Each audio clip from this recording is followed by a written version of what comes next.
These are magnets. And these are magnet warriors. They're an iconic trio of monsters from the original series that have managed to capture the hearts of many duelists. So naturally, these three have had all sorts of retrains and offshoots made over the years, something a lot of you are probably familiar with given their recent success. But what about cards inspired by them? Not directly part of the archetype, but clearly based off of it. Zexal had a lot of strange one-off characters who used decks that never made it to paper, and one of the most interesting ones from that were magnets. Used by Wolfsbane and his goons, this series of cards was notable for being extremely unique compared to a lot of Zexal archetypes. And by that I mean it wasn't an Xyz deck. No, this was instead a fusion deck with several unique cards, encompassing a completely new playstyle for the deck that would be expanded upon with the newest wave of support. And since I'm no longer doing that video about all of the rock archetypes, I figured I might as well cover this one here since it's what I'm interested in. Now there is something important that should be noted first. While all of these cards are magnets, none of them are magnet warriors, which means they don't actually work with any of their support. So while these cards help magnet warriors don't help them. And since a lot of these cards are actually monsters and not, well, warriors, I'm actually gonna elect not to change them into magnet warriors and instead go in the direction of making these generic rock support. There will be some overlaps between these two decks as you'll see, but I felt this distinction was important to set in place first and foremost. As for the monsters, we'll be starting with our stand-ins for the original magnet warriors. Though interestingly enough, they're not the usual alpha, beta, and gamma like you would expect to see, but instead they are the next 3 letters in the Greek alphabet. I actually forgot that they did this, which is pretty neat. Magnet Eagle Delta, Magnet Ape Epsilon, and Magnet Crocodile Zeta are all level 4 rock monsters with 1200 attack, 1700 attack, and 1600 attack respectively, and all share this effect. If another magnet monster is destroyed, this card gains 400 attack until the end of the turn.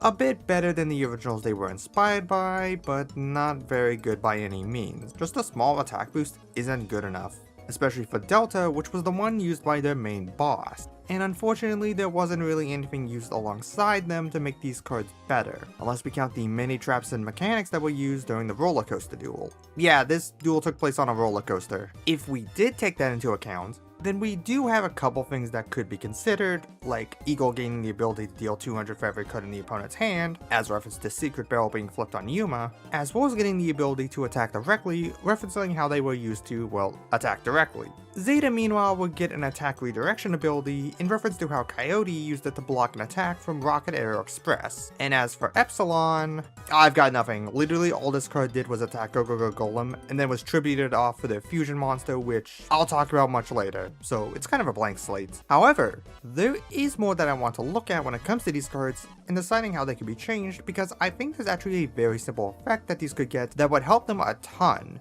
A special summon condition. In short, all 3 of these cards can special summon themselves from a hand if there is another rock on field. The reason for these changes are both simple and numerous. Firstly, despite being a deck that was meant for fusions, this is a deck from the Xyz show, so giving them the ability to swarm to enable them to make Xyz summons would make sense. But moreover, this would allow them to be paired with another important rock archetype, Adamancipator, which is uniquely important for them. See, one of the things I didn't mention when I was first describing these cards was their attributes. Because while Epsilon is an earth monster, like the majority of rock cards, Delta and Zeta are wind and water respectively, a fact that is important for Adamancipator due to Raptite and Dragite. I'm sure most of you know that Dragite gains a spell trap negate while there's a water monster engrave, but did you also know that Raptite is DD Crow on the opponent's turn, provided there's a wind engrave? Being opponent's turn only does make it a bit worse than it should be, but eh. So, these two being able to play the roles of the wind and water monster for those decks would be incredibly strong,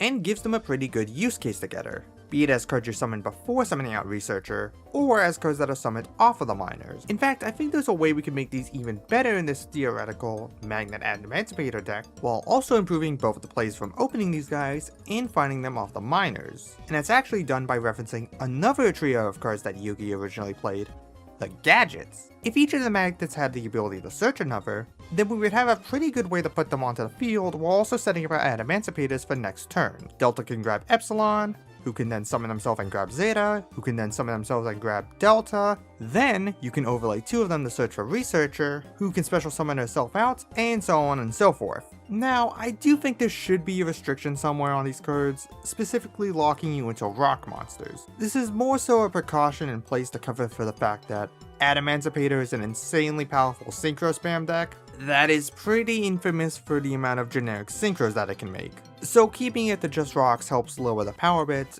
as well as keeps the deck focused on what it should be doing, instead of just making a bunch of generically powerful cards. Otherwise you would make Dragite and a bunch of bullshit. I really like what Adamancipator was going for with its card design, but I do think it was a bit too good without any restrictions, so it'd be good to have some in place. Plus, I think if the deck ever did get legacy support, it would probably have rock restrictions in place.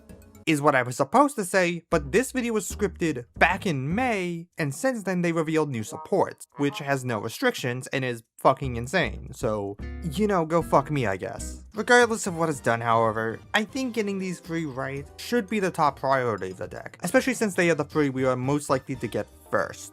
As for the remaining 4 we've got, Magnet's also is a level 3 Rock Wind with 1400 attack, and when another magnet is destroyed, it gains 1400 attack. Wait a minute. Yeah, so this guy just does the exact same thing as the previous 3, so I'm just gonna make this a bit simple and lazy and give it similar effects. It can special summon itself while a rock is on field, and when it does, it searches any magnet monster. This could allow you to grab Magnet Warriors, though the usage may vary, as your primary search target is going to be one of your in-archetype guys. I'd also give it the effect to prevent other rock monsters you control from being targeted for attacks, since this guy was targeted for attack first during the duel. I also want to say, thank fuck that this guy's a level 3 wind monster, because after playing so much Magnet Warriors and Fossils on Master Duel recently, it has become very clear to me that Nituria Beast is a fucking blight on this game that needs to be dealt with. So anyway, Magnet Mannequin is a level 3 Earth Rock. Oh, for fuck's sake! It's got 1000 attack and defense, and when it's destroyed by battle, it deals 200 damage to the opponent. The tiny amount is there because this was supposed to just chip away at Yuma during the duel, while he was already so close to losing. So any more would have made him actually lose. But yeah, none of this matters because this card just results in Nituria Beast. What sucks is I actually kinda like the idea of this one being able to special summon itself like the other main deck guys, since this can be paired with Saucer in order to overlay for Gorgonic Guardian. But unfortunately, it's hard for me to really want this card to be printed when all I know it's going to be done is to create non-games with the Nituria Beast, especially since Black Dragon can search both it, Saucer, and Researcher. If this does have the restriction that you can only make rock monsters to turn its summon, then that would solve that, but again, Adamancipator showed that they're not fucking willing to do that shit, so there's stuff that could be changed, maybe buff the burn and make it so it's able to trigger when it leaves the field, but I really just don't care. Keep this thing from being printed. Also, it looks fucking stupid. Magnet Chameleon finally brings us back to the animal theme these guys had, which I don't actually know why they're animals, but hey, it's cool I guess. Which is a level 2 Earth monster with 700 attack and defense, and if there's another monster in attack position with the same name as this card on the field, it negates the effects of a face-up monster your opponent controls. Finally, something more unique, albeit a bit slow. The requirement to have 2 guys of the same name is pretty annoying, but could easily be switched up to simply control another magnet. And it being a quick effect would allow it to be used as interruption, which would be nice given it has pretty poor stats. Combine it with the ability to special summon itself and yeah, we'd have a pretty decent card. Not the most exciting card around, but definitely one that could do something for the deck. The last main deck monster is Magnet Jammer, a level 4 Earth Rock with 1200 attack, and at the start of the damage step, it returns itself in the battling monster to the hand. This is just Grand Mole. Like, it's literally just Mole, what the hell? Hell, Mole was a rock monster, so it doesn't even do anything unique. Why did they make it like this? Well, I guess this effect is still useful to have, and it being changed to be a 4th monster that can summon itself would be pretty important. I just don't know why they felt like making another version of Grand Mole. I guess it's because they couldn't use Grand Mole in Zexal because that's Jaden's card, but this is such a fucking weird card. What were they cooking? So while that may be all for the main deck monsters, there is one more monster we need to talk about, and it's the one that most people are probably the most excited for. It's the level 8 fusion monster, Electromagnetic Magnedrag. It's actually not a magnet monster by the way, since his Japanese name doesn't have the kanji used for the magnet archetype. This beast is an Earth Rock with 3500 attack, and must be fusion summoned using Magnet Fusion, and its only effect is that it burns for a monster's original attack when it destroys it by battle. like Flame Wingman. Magnet Fusion, by the way, is just a normal spell that tributes Delta, Epsilon, and Zeta to summon this guy, which is treated as a fusion summon. No idea why they needed a spell for this, it's literally just Poly. My guess was going to be the fact that they used this card since they fused 3 monsters used by 3 different people, but it was shown that Yuma could overlay with his, Anna's, and Nistro's cards, so clearly they could share cards. By the way, did you know these guys had fucking super polymerization? Anyway, Magna Dragon, for being a boss monster, it sadly doesn't live up to any expectations. So, let's try and improve it. Fuck, I hit my hand against the desk. First of all, I want to change the summoning requirement to be a bit more generic, so it can be more useful in other decks like Magnet Warriors, while also having something that's unique to its native archetype. So, my idea for this is to list its summoning requirement as 3 rock monsters with different attributes, and give it an alternative summoning requirement to tribute Delta, Epsilon, and Zeta from field. Given these 3 get to each other and they can easily hit the field, it isn't too much to ask, and them being tributed and not banished keeps them in the graveyard for the Adamancipator synchros. As for the changes it would get from the show, it was comboed with its own signature spell, Direct Magnet, which pays half of your life points in order to allow Magna Dragon to attack directly, at the cost of dealing half damage. Legit, this could have just been a thing that had done and there wouldn't have been much of a complaint. Really, the only change I could see Direct Magnet getting that would make it worthwhile is to let all of your guys attack directly. Maybe then it would see play in Magnet Warrior as an OTK card. Oh wait, never mind, it's not a Magnet card either. I think the Flame Wingman effect is fine for Magna Dragon to have, but if they want to make this thing OTK, it's gonna need a bit more oomph. So what if we took inspiration from another hero fusion? Since this deck has been playing around with the idea of having multiple attributes, why not lean into that and give this card the effect to gain attack points for every rock monster in your graveyard with a different attribute? Let's say 500. Now it has 5,000 attack once it hits the field through its own effect, and it can either punch over something for massive damage or attack directly for 2,500. I feel like this card shouldn't really have a control effect like Flux, since this feels more like something you would play as a finisher. If you're making Dragon, you tend to kill your opponent on that turn, and I'm okay with that. It's weird because I don't really think there's much specifically I would do to this card to make it more deadly, despite it only really having one effect, because really, all we need this thing to do is make it hit harder, and it's doing its job well. Now as for Magnet Fusion, we aren't just gonna let that thing be poly, so what can we do to improve it?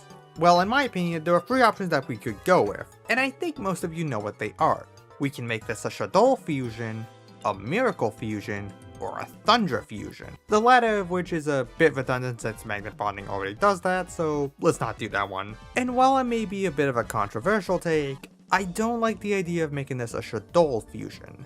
Since this series is now being made into generic rock support, this would likely be able to make any rock fusion monster. Despite how much I love Magnet Warriors, I don't think this deck needs the ability to send Sigma Plus and Beta from deck in order to make Plasma Magnum, especially since it would allow you to chain block to search for Magnum. So that leaves us with the second option, making it a Miracle Fusion. And I think this both makes sense and is actually fitting given you can banish the materials to summon it, then shuffle them back with Bonding. We can also give it the ability to banish itself to shuffle back 3 of your banished Magnet monsters, then draw 1 card, since I just realized Magnet Dragon doesn't have a way to resummon its material. I'm pretty happy with how this change turned out. But I also just realized we don't have a way to search these, since none of the cards we talked about can search them. Especially since this is yet another spell card that isn't a magnet, so Plasma can't grab it.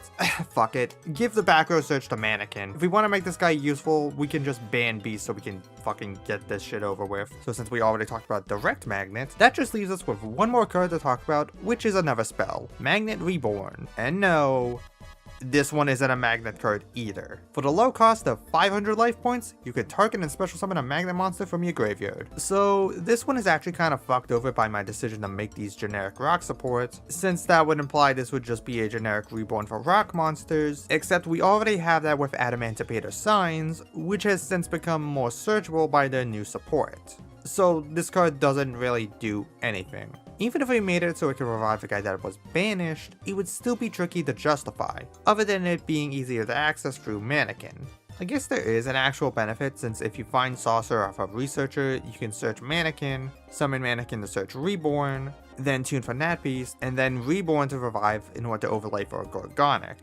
You know what, that's probably like good enough of a reason to consider one copy. This video did not turn out the way I was expecting. Back when I was doing the original Rock video, the idea I had was to make these tied more into the original Magnet Warriors they were inspired by, but seeing how I changed them here, I'm actually much more happy with the ideas I came up with now. Making them generic rock support has been a lot more interesting than just making them magnet support, and it opened up some unique gameplay directions, and it opened up the ability to play Emancipator in a slightly different way that would honestly be a lot healthier than what we currently have. I'm not sure when we will get these cards. Truthfully, we may just see Magnet Dragon printed in a Zexal limited pack, if they continue to do those things and do it for the other series. But regardless, I certainly am looking forward to seeing these cards printed whenever that is. Hopefully Nat Beast is banned by then.